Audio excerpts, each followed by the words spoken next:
Deploy होने के बाद कुछ ऐसा शो करेगा। देन आपको simply visit your Pantheon site dashboard पे क्लिक करना है। देन आपका देन आपका जो साइट आपने डिप्लॉय किया है वो ओपन हो जाएगा। तो ये आपने जो बनाया है पोर्टफोलियो डैश सिंह सौरभ, यहाँ पे आपको ऊपर शो करेगा। एंड देन आपको क्या करना है, फर्स्ट स्टेप क्या था कि हमें पैंथियन में अपना खुद का एक अकाउंट बनाना है। देन उसके बाद अपना एक न्यू साइट क्रिएट करना है एंड उसमें पेज बिल्डर वर्डप्रेस को इंस्टॉल करना है। ठीक है, तो यहाँ से मैंने वर्डप्रेस के थ्रू अपना एक साइट तो बना लिया कि portfolio dash Singh Saurabh, but मुझे अभी इसमें मेरा अभी वर्डप्रेस इंस्टॉल नहीं हुआ है। तो उसके लिए मुझे क्या करना पड़ेगा, साइट एडमिन पे जाना पड़ेगा। ठीक है, अब यहाँ से आपका इंस्टॉलेशन प्रोसेस स्टार्ट होने वाला है। तो यहाँ पे आप ऊपर टैब दिख रहा होगा वर्डप्रेस एंड इंस्टॉलेशन। तो यहाँ से मैं अभी क्या करूँगा, कंटिन्यू करूँगा। तो आपको लैंग्वेज चेंज नहीं करना है, नहीं तो आपका सारा लैंग्वेज कुछ और हो जाएगा, फिर आप चूज करते जाओगे कि क्या मेरा था।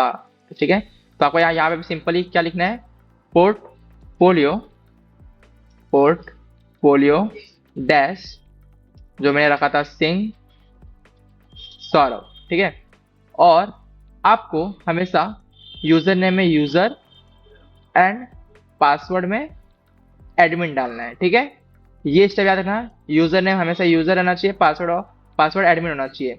ये क्यों, क्योंकि आप अगर बाई चांस कभी भूल जाओ तो मे बी आपको याद आ जाए कि हाँ मैंने सिंपल सा रखा है, क्योंकि आपने डेमो के लिए बना रहे हो। तो ये सिंपल रखना। तो यहाँ से आपका ये बटन है इंस्टॉल वर्डप्रेस, तो सिंपली उस पर करना है क्लिक एंड ये आपका बन चुका है। ठीक है, यहाँ पे सिंपली आपको सेव करना है ताकि बाद में आपको इजीली रिमेंबर हो और आप भूल भी जाओ तो तब पर भी गूगल आपको याद दिला देगा कि हाँ ये आपका था। तो यहाँ सिंपली आपको करना है लॉगिन पे क्लिक, और यहाँ पे देखिए बाय डिफॉल्ट आ गया, और यहाँ पे आपको क्लिक करना है रिमेंबर मी, सो दैट कभी भी इसको आप ओपन करो ये ऑटोमेटिक लॉगिन हो जाएगा। ठीक है, अब यहाँ पे करना है आपको लॉगिन। तो इसके बाद जो हमारा डैशबोर्ड ये ओपन हो रहा है, ये हमारा क्या है, वर्डप्रेस का डैशबोर्ड है। ठीक है, सिंपली ये हमारा पेज बिल्डर है, सिंपल सा। और यहीं पे हम ना, यही वो प्लेटफॉर्म है जिसके थ्रू हम नो कोडिंग की हेल्प से अपना अपना पहला पोर्टफोलियो वेबसाइट बनाने वाले हैं।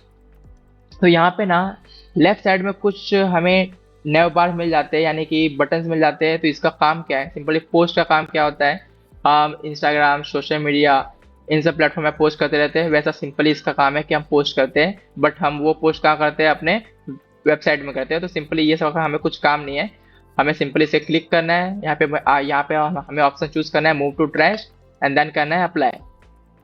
Same for media, but media का सिंपल सा काम क्या है कि यहाँ पे हमारे जो इमेजेस होते हैं, टेक्स्ट होते हैं, इमेजेस होते हैं, वीडियोस होते हैं, यानी कि जितने भी व्यू करने वाले कि इमेज हो गया, फोटो हो गया, मीडिया हो गया, या फिर वीडियोस हो गए, MP3 हो गया, सॉन्ग्स हो गए, वो सब इस मीडिया के अंदर स्टोर रहेगा। सो दैट कि अगर in future if you want to add some content in your website then you can add from here. Okay, simply इसका काम इतना ही है।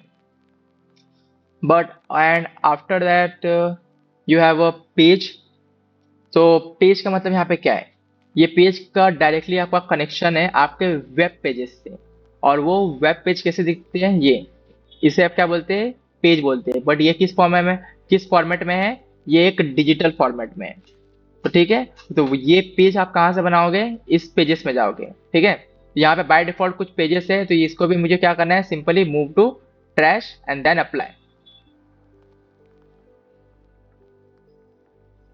और ये कमेंट में जाऊंगा, कमेंट का भी सिंपल वही काम है जो कि आप इंस्टाग्राम पे किसी पोस्ट को देखते हो तो आपको पसंद आता है, देन उस पर आप कमेंट करते हो कि जो भी आपको पसंद आए। तो यही सेम कमेंट आप हमारे वीडियोस में भी कर सकते हो। और इसके बाद है हमारा अपीयरेंस, जो कि सबसे इंपॉर्टेंट पार्ट है। तो यहीं से आप अपने बने बनाए थीम को इंस्टॉल कर सकते हो। और यहाँ पे हमारा एक और ऑप्शन है, उसका नाम है एडिटर, और इसकी हेल्प से आप अपने वेबसाइट के कंटेंट को एडिट कर सकते हो। ठीक है, एंड देन तो यहाँ पे फिलहाल मैं कोई थीम भी इंस्टॉल करके दिखा रहा नहीं हूँ, इसकी बात के स्टेप में देखेंगे। और इसके बाद सबसे इंपॉर्टेंट प्लगइन्स, जो कि आपके एक वेबसाइट को फंक्शनैलिटी प्रोवाइड करता है। ठीक है, इसके एलिमेंट को हम ऐड करते हैं तो हमारे वेबसाइट को फंक्शनैलिटी प्रोवाइड होता है। तो मैं जाऊँगा वापस से बल्क एक्शन में जाऊँगा, और यहाँ पे जाकर सिंपली करूँगा डिलीट एंड देन अप्लाई, क्योंकि मुझे अभी फिलहाल इसकी रिक्वायरमेंट नहीं है। एंड सो ये पार्ट क्या हो गया, तो ये वाला जो स्टेप है ना कि आपको आते ही पोस्ट पेजेस एंड प्लगइन्स जो आपके बाय डिफॉल्ट डाउनलोड रहेंगे, ये सब को डिलीट कर देना है, सो दैट कि आपका पूरा मतलब इन फ्यूचर कि आप अपने अभी जैसे ही मैं इसमें अभी हम अपना पोर्टफोलियो वेबसाइट बनाएंगे, सो दैट कि उसमें आप मल्टीपल प्लगइन्स थीम इंस्टॉल करेंगे, सो ये बाय डिफॉल्ट प्लगइन उसमें कोई बग या एरर इसमें इंक्लूड ना करे। तो इसके लिए आप अपने पहले वाले पोस्ट पेजेस सबको डिलीट कर दो, सो दैट आपको मालूम रहे कि आपने क्या क्या ऐड किया है, ठीक है, और आपको मैनेज करने में इजी पड़ेगा। देन अब हम स्टार्ट करते हैं अपना पोर्टफोलियो वेबसाइट बनाना। तो उसके लिए ना सबसे पहले हमें क्या चाहिए होगा, हमारे पास अभी हमारा पैंथियन हो चुका है जो कि हमारा एज अ सर्वर काम करेगा, जो कि हमारे वेबसाइट को कनेक्ट करेगा। हमारे पास वर्डप्रेस है जिसके थ्रू हम थीम प्लगइन्स करेंगे, का मतलब थीम और प्लगइन को इंस्टॉल करेंगे और उसको हम हमें अपने वेब पेज में इंक्लूड करेंगे। बट अब मैंने इसे अपने वेब पेज में इंक्लूड तो कर दिया, बट उसके कंटेंट को एडिट करने के लिए हमें क्या चाहिए, एक एडिटर चाहिए। तो वो कहाँ से मिलेगा हमें, सिंपली प्लगइन्स में जाएंगे और उस एडिटर का नाम मैंने क्या बताया था आपको, आई थिंक आपको याद होगा, तो उसका नाम था एलिमेंटर। तो सिंपली मैं यहाँ पे एलिमेंटर सर्च मार सकता हूँ, या फिर हमें अपने पोर्टफ्लो वेबसाइट के लिए एक थीम चाहिए, तो वो थीम मैं डाउनलोड करूँगा तो वो ऑटोमेटिक वो बाय डिफॉल्ट हमें एलिमेंटर पे प्रोवाइड करेगा, ठीक है।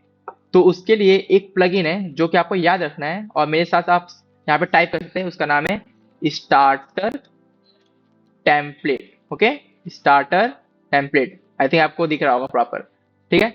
यहाँ पे आपका फर्स्ट रंग बिरंगा प्लगइन दिख रहा है ब्लू कलर का, इसको सिंपली आपको क्या करना है, इंस्टॉल कर लेना है, ठीक है। ये इंस्टॉल होगा और यहाँ पे आपको ऑप्शन देगा एक्टिवेट का, और आपको सिंपली इसे एक्टिवेट कर लेना है, ठीक है। और इसके बाद ये आपको बहुत सारे थीम्स देगा, प्रोवाइड करेगा, और वो आपको चूज करना है और उसी को कस्टमाइज करना है। तो वो भी स्टेप हम धीरे धीरे सीख रहे हैं, ठीक है। और अब आप एक नो कोडर से प्रो कोडर बनने वाले हैं, ठीक है। तो जैसे जैसे मैं स्टेप बता रहा हूँ वैसे वैसे ये स्टेप को फॉलो करो, और अगर आपको कोई भी डाउट आए तो कमेंट करना ना भूलना।